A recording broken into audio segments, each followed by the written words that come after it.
যায় সে বিদায় নিবে। কেউ যদি ইলমের সাথে বেআদবি করে তাকে আল্লাহ তাআলা ধ্বংস করে দিবে, তার অস্তিত্ব নষ্ট করে দিবে।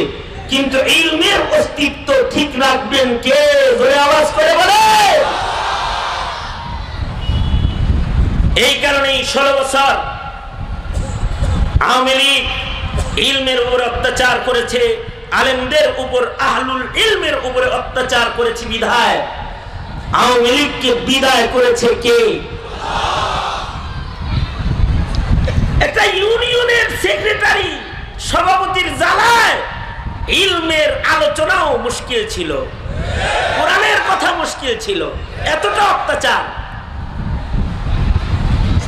ইলমি আলোচনার মিম্বারগুলো, মসজিদের মিম্বারগুলো নিয়ন্ত্রণ করেছে। সঠিক কথা, আল্লাহর কথা আল্লাহর বান্দাদের কাছে বলতে দেয় না। এমনকি আল্লাহর ইলম বর্ণনা করা, বিশ্লেষণ করা তাফসীর মাহফিলগুলো পর্যন্ত আইনের আওতা। 5 মাস আগে যদি এই মাহফিল হইতো তাহলে খালিদ সাইফুল্লাহ আইয়ুবীরে আনতে পারতো কিনা সন্দেহ আছে। কারণ থানায় অস্ত্র কার কাছে আছে তার লিস্টি না থাকলেও আহলুল ইলম যারা, অস্ত্রওয়ালার লিস্টি নাই, ডাকাতের চোরের লিস্টি নাই, কিন্তু ইলমওয়ালাদের লিস্টি ছিল। সকল আলেমের সব জায়গায় যাওয়ার বৈধতা সরকারের কাছে ছিল না। মাহফিলের অনুমতির জন্য থানায় গেলে ওসি সাহেব বলতো অমুক অমুক অমুক অমুক আশা নিষেধ। কেন? তারা এসে কি ভোট চাইবে, ইলেকশন করবে?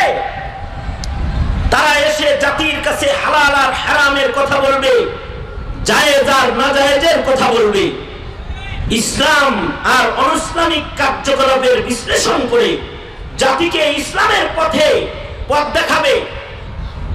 এটাও যদি অন্যায় হয়, এইটাকে যারা অন্যায় সাব্যস্ত করে তাদের জবান বন্ধ করে,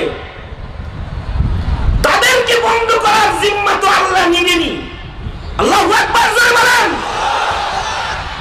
এ কারণে যারা ইলমের সাথে অত্যাচারের সম্পর্ক করে তাদেরকে নাস্তানাবুদ করার জিম্মাদারি আল্লাহ স্বয়ং নিজে গ্রহণ করে এবং করবে। কিয়ামত পর্যন্ত ইলম থাকবে, আহলুল ইলম থাকবে, ইলম থাকবে এবং ইলমওয়ালা থাকবে। কিয়ামত পর্যন্ত ইলম ও আহলুল ইলম এর সাথে যদি দুঃসম্পর্ক কেউ গড়ে তাহলে সে গোমরা হবে, আর বদাচরণের সম্পর্ক কেউ করলে সে জালিম হিসেবে সাব্যস্ত হবে। তাকে শায়েস্তা করার জিম্মাদার স্বয়ং আল্লাহ নিজে যুগে যুগে হবে। এটা আল্লাহ পাকের ওয়াদা। এটা কার ওয়াদা? আল্লাহ পাকের ওয়াদা। কারণ ইলম না থাকলে জাতি হালাল হারাম বুঝবে না।